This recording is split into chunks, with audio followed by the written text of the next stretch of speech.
Washington. The White House Thursday morning accused the Russian Foreign Intelligence Service, or SVR, of orchestrating the recent massive breach that affected private sector networks and U.S. government agencies through the popular IT monitoring software made by SolarWinds.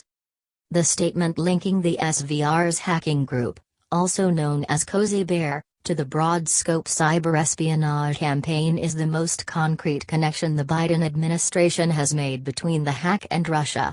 The damage was first uncovered in the final days of the Trump administration, which described the attack as likely Russian.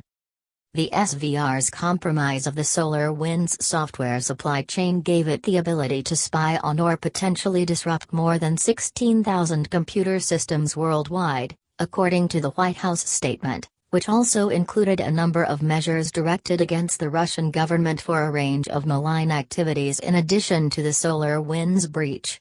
The scope of this compromise is a national security and public safety concern, the White House said. According to the White House, the U.S. intelligence community, which has been investigating the breach, has high confidence that the SVR is the culprit. That's the strongest level of certainty the community uses in describing its assessments. During a recent webinar, Ann Neuberger, the Deputy National Security Advisor for Cyber and Emerging Technology and President Biden's top cyber advisor, warned that the SolarWinds breach, while clearly a sophisticated espionage campaign designed to leave no trace, could in a moment become something more serious. Hackers could use that access to launch a destructive attack, or publicly release the data they stole, as when Russian intelligence agencies dumped broad troves of emails belonging to Democrats during the 2016 U.S. presidential election. In a joint advisory Thursday morning, the National Security Agency, the FBI and the Department of Homeland Security's Cybersecurity and Infrastructure Security Agency released technical details about vulnerabilities being exploited by the SVR, in order to allow affected companies and agencies to patch their software. The release focused on publicly known vulnerabilities, or flaws in code that have already been made public but that adversaries can continue exploiting when users fail to patch them.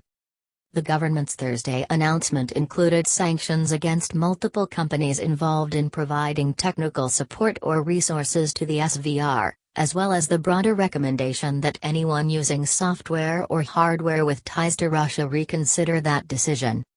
According to a senior administration official who spoke with journalists Thursday morning, the U.S. government has already mandated that the 9 government agencies affected by the SolarWinds breach ramp up cybersecurity standards. The White House is also planning to move forward with other measures soon, including an executive order on protecting federal networks, which will require companies that sell software products to the U.S. government to do cybersecurity reviews and report breaches. The SolarWinds breach has led to a debate about whether the NSA, which focuses on foreign networks, requires additional authority in order to monitor domestic networks so as to detect anomalous activity such as this breach. Without the initial identification of the breach by the cybersecurity company FireEye, which was among its victims, it's unclear when the U.S. government would have learned of the vulnerability being exploited by the SVR.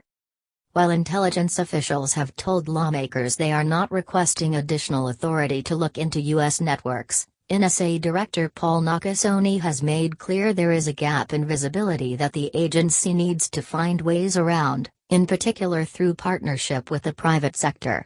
But it's unclear whether additional visibility into U.S. networks would have allowed the NSA to make quicker detection regardless, experts have speculated, particularly because the DHS's own systems tracking U.S. networks didn't detect the well-disguised breach. The announcement of formal attribution to the Russian intelligence service was accompanied by an announcement of broader U.S. government efforts to establish a framework for responsible state behavior in cyberspace.